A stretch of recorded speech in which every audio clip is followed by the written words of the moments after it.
Código Civil de Guatemala. Segunda parte. De los contratos en particular. Título 1. De la promesa y de la opción. Artículo 1674. Se puede asumir por contrario la obligación de celebrar un contrato futuro. La promesa de contrato debe otorgarse en la forma exigida por la ley para el contrato que se promete celebrar. Artículo 1675. La promesa de contrato puede ser unilateral o bilateral. Artículo 1676. La promesa unilateral es la estipulación que una persona hace a favor de otra, otorgándole la opción de adquirir una cosa o un derecho en las condiciones pactadas y por el tiempo convenido. Artículo 1677. La opción puede ser contrato independiente o celebrarse como pacto accesorio de otro, y en ambos casos debe contener las condiciones en que ha de realizarse el convenio. Artículo 1678. La aceptación del optante debe ser expresa y no puede ceder a otro su derecho de opción, si no estuviera expresamente facultado por el promitente. Artículo 1679. La promesa bilateral de contrato obliga a ambas partes y les da derecho a exigir la celebración del contrato prometido de entero acuerdo con lo estipulado. Artículo 1680. Cuando la promesa se refiera a enajenación de bienes inmuebles o derechos reales sobre los mismos, el contrato debe inscribirse en el registro de la propiedad. Artículo 1681. El plazo en el contrato de promesa no podrá exceder de 2 años si se tratare de bienes inmuebles o derechos reales sobre los mismos, y de 1 año si se tratare de otros bienes o prestaciones. Artículo 1682. Si no se fijare plazo convencional, se entenderá que las partes se sujetan al plazo señalado en el artículo anterior.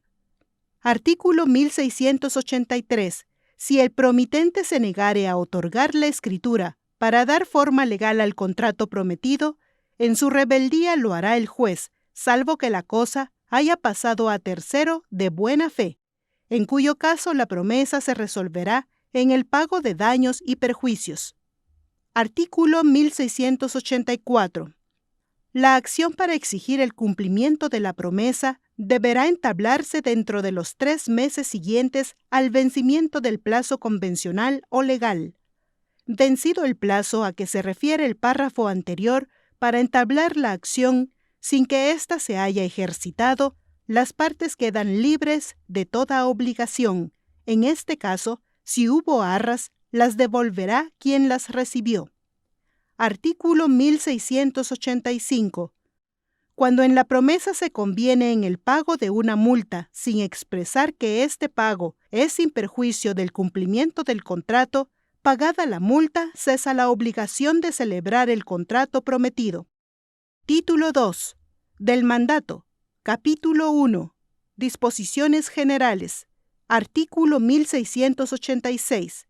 Por el mandato, una persona encomienda a otra la realización de uno o más actos o negocios. El mandato puede otorgarse con representación o sin ella. En el mandato con representación, el mandatario obra en nombre del mandante y los negocios que realice dentro de las facultades que se le hayan conferido obligan directamente al representado. En el mandato sin representación, el mandatario obra en nombre propio, sin que los terceros tengan acción directa contra el mandante. Artículo 1687. El mandato debe constar en escritura pública como requisito esencial para su existencia y puede ser aceptado expresa o tácitamente. No es necesaria la escritura pública. 1.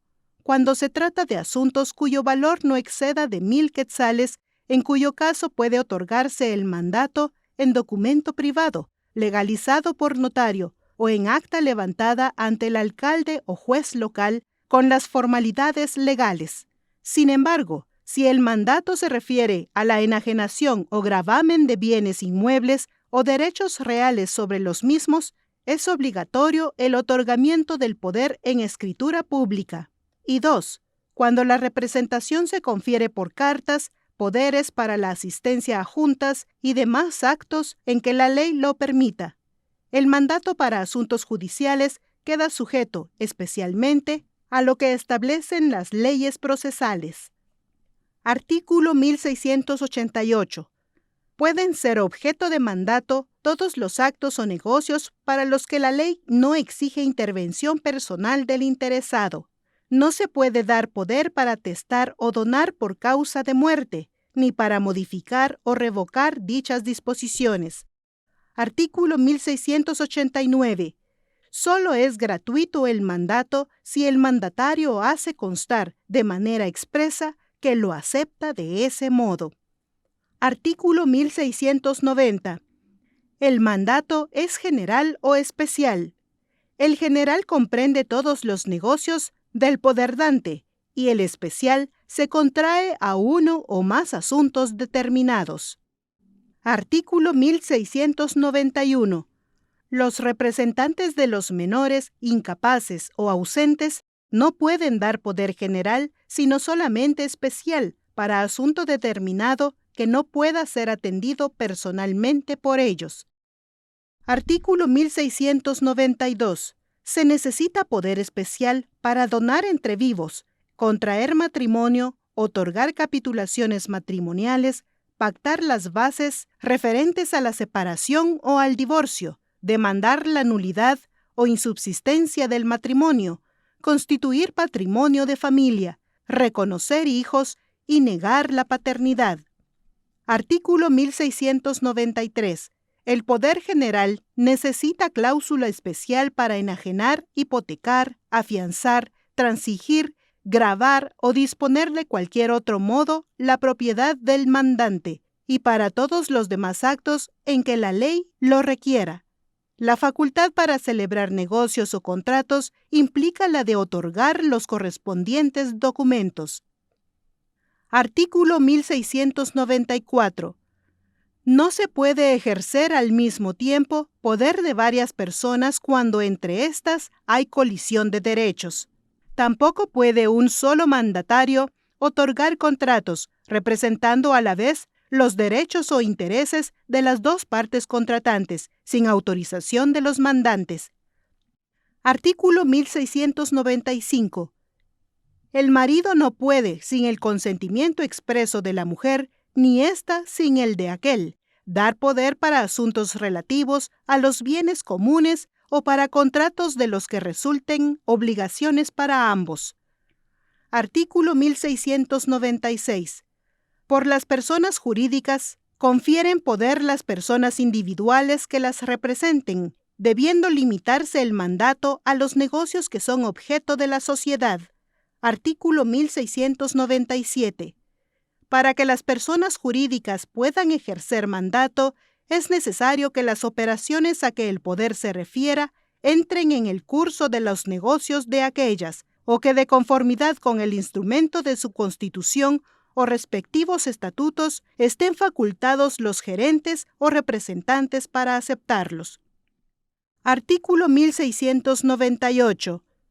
No puede ejercer mandato el fallido mientras no se le rehabilite, el sentenciado por cualquier delito mientras no haya purgado la condena o sido rehabilitado y en casos especiales las personas a quienes la ley lo prohíbe o tienen incompatibilidad o impedimento. Artículo 1699. El mandato es esencialmente revocable, aun cuando se haya conferido con plazo o para asunto determinado, pero si hubiere sido aceptado, la revocación solo producirá efecto desde la fecha y hora en que se notifique al apoderado. Artículo 1700.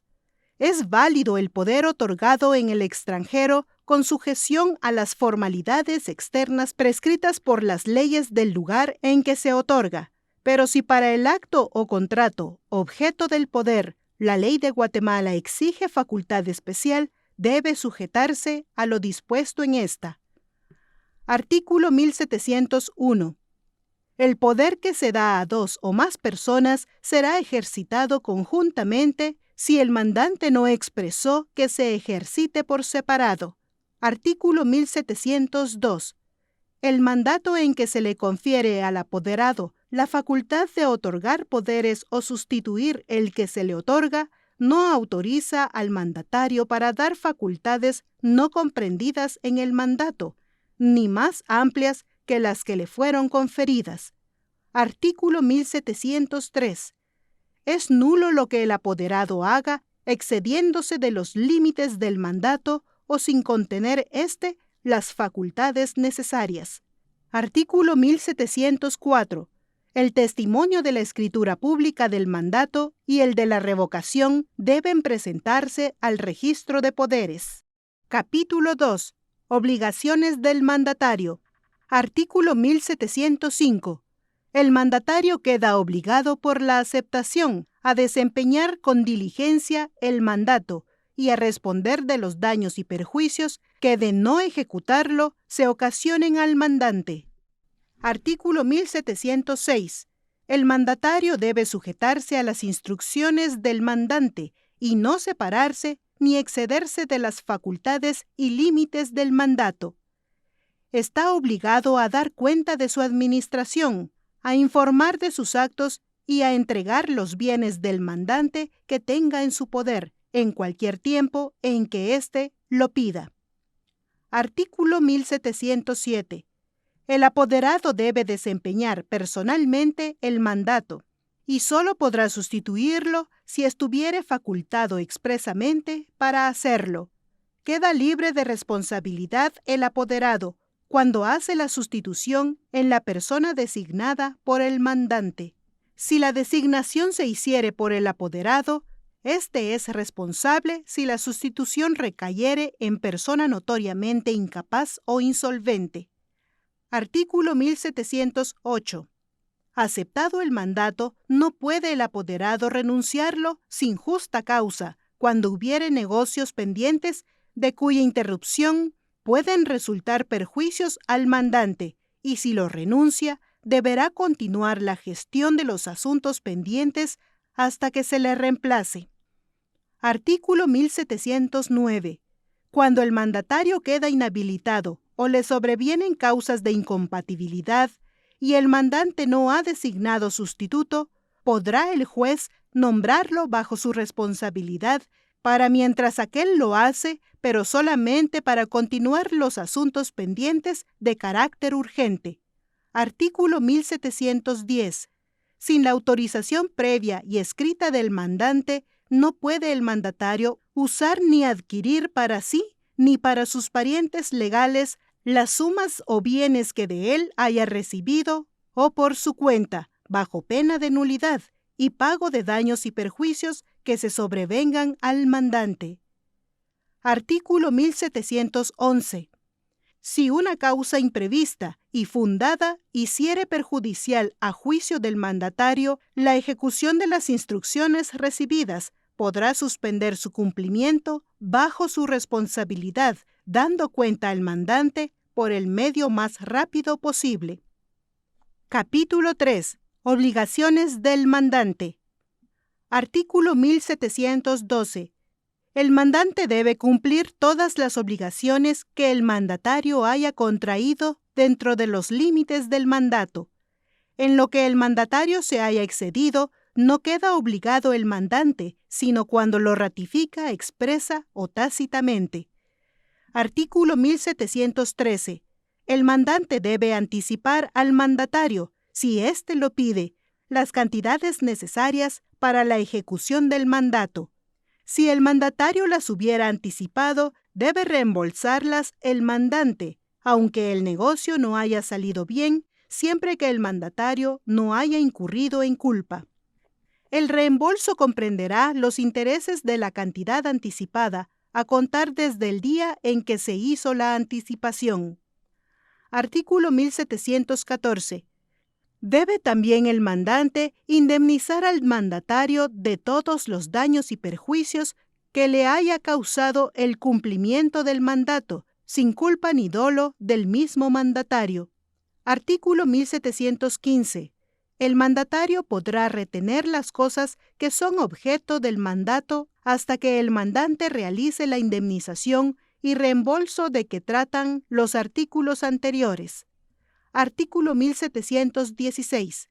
Si dos o más personas han nombrado un mandatario para un negocio común, quedan obligadas solidariamente para todos los efectos del mandato. Capítulo 4. Terminación del mandato. Artículo 1717. El mandato termina. 1. Por vencimiento del término para el que fue otorgado. 2. Por concluirse el asunto para el que se dio. 3. Por revocación. 4. Por renuncia del mandatario. 5. Por muerte o interdicción del mandante o del mandatario. 6. Por quiebra del mandante o porque sobrevenga al mandatario causa que conforme a la ley lo inhabilite para ejercer mandatos. Y 7. Por disolución de la persona jurídica que lo hubiere otorgado. Artículo 1718. La revocación deberá notificarse tanto al mandatario como a las personas interesadas en el asunto o negocio pendiente.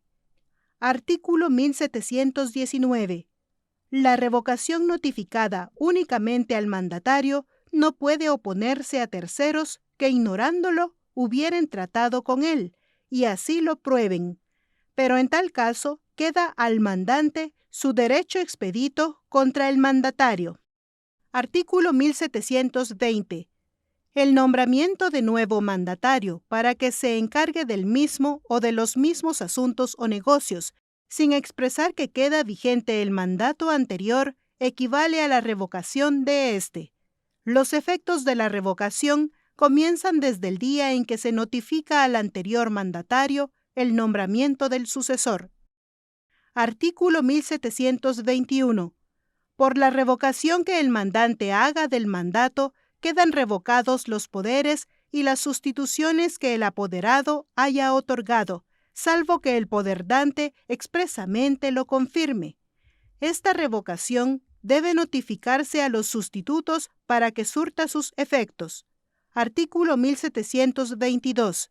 Muerto el mandante, el apoderado deberá continuar ejerciendo el mandato, pero solamente para asuntos pendientes y mientras se apersonan los representantes legales y en ningún caso para nuevos negocios. Artículo 1723. Lo que haya hecho el mandatario después de la muerte del mandante o de haber sido cesado en el cargo será válido si procedió ignorando esas circunstancias. Artículo 1724. En caso de muerte del mandatario, sus herederos o cualquier persona que tenga interés deberán dar aviso al mandante y mientras éste resuelve lo conveniente, harán que las circunstancias exijan para la conservación de los bienes. En ausencia del mandante, el aviso se dará al juez. Artículo 1725. Pasa a los herederos del mandatario la obligación de rendir cuentas al mandante cuando aquél hubiere administrado bienes. Artículo 1726. El mandato general que no exprese duración se considera conferido por 10 años contados desde la fecha del otorgamiento, salvo prórroga otorgada con las mismas formalidades del mandato. Artículo 1727. Las acciones derivadas del mandato que no tengan término especial de prescripción duran 1 año contado de la fecha en que terminó el mandato.